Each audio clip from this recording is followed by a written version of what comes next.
Assalamualaikum warahmatullahi wabarakatuh. Sahabat petani pengusaha, berjumpa kembali di channelnya Petani Pengusaha, Petani Indonesia dengan pola pikir pengusaha. Ya teman-teman semuanya, sahabat petani pengusaha, di channel ini kita akan sharing-sharing, berbagi pengalaman, berbagi informasi tentang dunia pertanian, peternakan, perikanan, dan yang berhubungan dengan itu semuanya.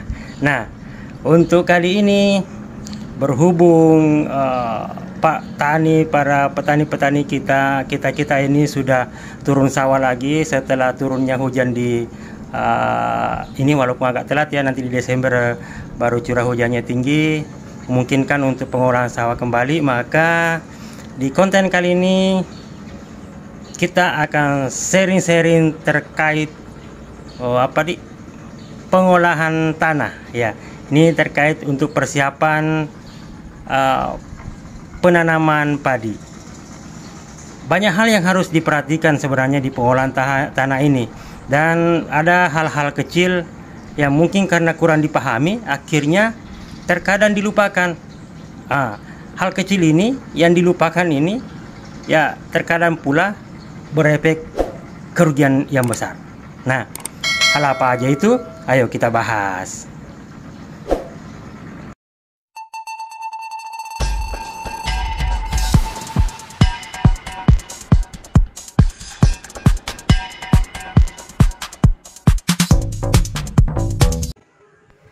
Yuk sahabat petani pengusaha, alhamdulillah berjumpa kembali di konten kali ini, dan kali ini kita akan membahas tentang tanaman padi terkhususnya terkait fase-fase awal penanaman padi. Nah, apa itu? Ya, begini.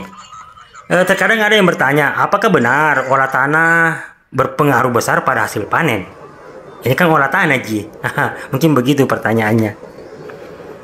Nah, di sini kita coba jawab bahwasanya, nah sebenarnya sebelum kita berharap hasil panen yang melimpah, memang kita harus banyak tahu dulu tahap-tahap persiapan yang bisa berdampak pada hasil panen tersebut.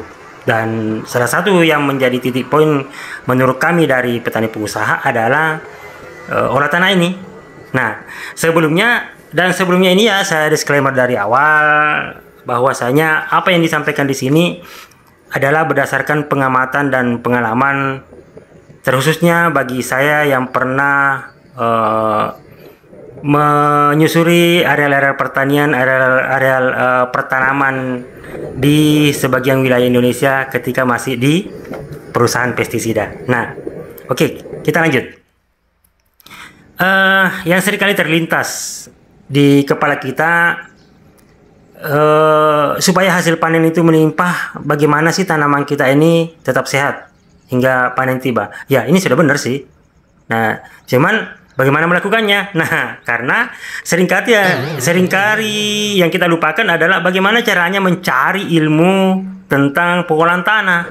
Ya, ini poin pertama dulu, pengolahan tanah ini. Yang biasanya hanya bagaimana caranya dikasih makan, dipupuk, di apa ini supaya subur, padahal tanahnya tidak dirawat. Nah, tapi menurut sahabat petani pengusaha yang menonton hingga detik ini, kalau kami mengungkapkan bahwa memang olah tanah itu sangat besar pengaruhnya pada efek hasil panen nanti, ini percaya apa percaya? Ya, tulis di komentar lah ya. Nah, kita lanjut pelan-pelan ya. Secara garis besar ada 3 fase dalam olah tanah untuk tanaman padi di sawah.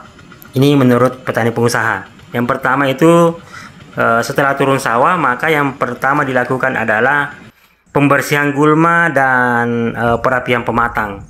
Kenapa ini? Ya supaya gulmanya tidak mengganggu, dan kenapa pematang? Ya supaya air bisa tertahan nanti karena pematangnya yang rapi dan bagus. Kemudian yang kedua adalah penggenangan air. Tentu ada tujuannya dan berapa lama nantilah kita sampaikan ya, jadi makanya tonton sampai akhir nih. Kemudian pengolahan pembajakan. Pembajakan ini tentunya meliputi pembalikan tanah, kemudian pemecahan bongkar-bongkar tanah, kemudian meratakan atau menghaluskan hingga bongkahan tanah tersebut bisa jadi lumpur dan siap tanam. Nah, kembali kita ingat kembali dulu bahwa kita harus ingat tujuan besar dari tiga fase tersebut sebenarnya adalah bagaimana mengubah lapisan-lapisan tanah yang tadinya keras jadi lunak hingga berlumpur, sehingga siap ditanami, sehingga air bisa meresap pada tanah sebagai bekal untuk tanaman padi, sehingga ada rongga-rongga udara di dalam tanah tersebut sebagai bekal untuk tanaman tadi. Nah, sahabat petani pengusaha, kita kembali pada tahap-tahap olah tanah yang disampaikan tadi. Ini menurut versi petani pengusaha, berapa lama sih sebenarnya waktu yang diperlukan setiap fase-fase, setiap tahap-tahap itu. Nah, ini sangat penting ya, mudah-mudahan bisa diperhatikan karena ini dampaknya sangat besar. Yang pertama, penggenangan air, di mana air ini dibiarkan dalam petakan sawah itu selama 1 pekan atau 7 hari. Ya, ini 7 hari ya. Tujuannya ya ada agar tanah sawah kita ini secepatnya bisa lunak. Kemudian yang kedua di pembajakan. Nah, pada saat pembajakan dengan luku atau kalau bahasa Bugis itu makdakala atau pakai cangkul kah? Ya. Sekarang sih sudah pakai traktor kan, tidak pakai cangkul, tidak pakai sapi lagi. Nah, pada tahap ini diupayakan kondisi sawah macak-macak, dan ini adalah tahap membalikkan tanah dengan kedalaman. Nah, kedalaman 15-25 cm. Ini juga jadi kesempatan untuk membenamkan gulma ke dalam tanah hingga gulmanya bisa rumputnya ini bisa hancur dan membusuk. Nah, tapi dalam posisi ini harus betul-betul membusuk ya, karena bisa berefek negatif lagi nih kalau kurang lama. Nah, yang ketiga, 7 hari selanjutnya itu setelah tadi makdakala atau luku kemudian digenangi lagi selama 7 hari, kemudian barulah digaru dengan garu itu galendrong. Bahasa Bugisnya galendrong, kalau bahasa ininya istilah pertanian kalau tidak salah sih garu rotation yang berputar-putar. Nah, ini untuk memecahkan bongkahan-bongkahan hasil dari luku makdakala tadi. Nah, ini kemudian butuh waktu 7 hari lagi untuk melanjutkan ke proses perataan sekaligus proses penghancuran hingga jadi lumpur. Ini menggunakan garuk sisir atau salaga ya.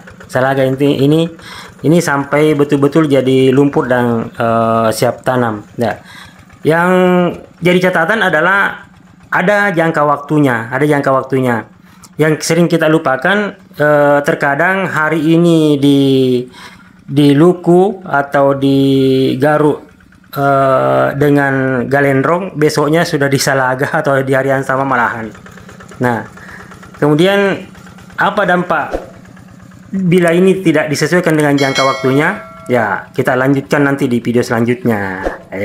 Like, comment, subscribe, dan ditunggu ya. Salam petani pengusaha, petani Indonesia dengan pola pikir pengusaha.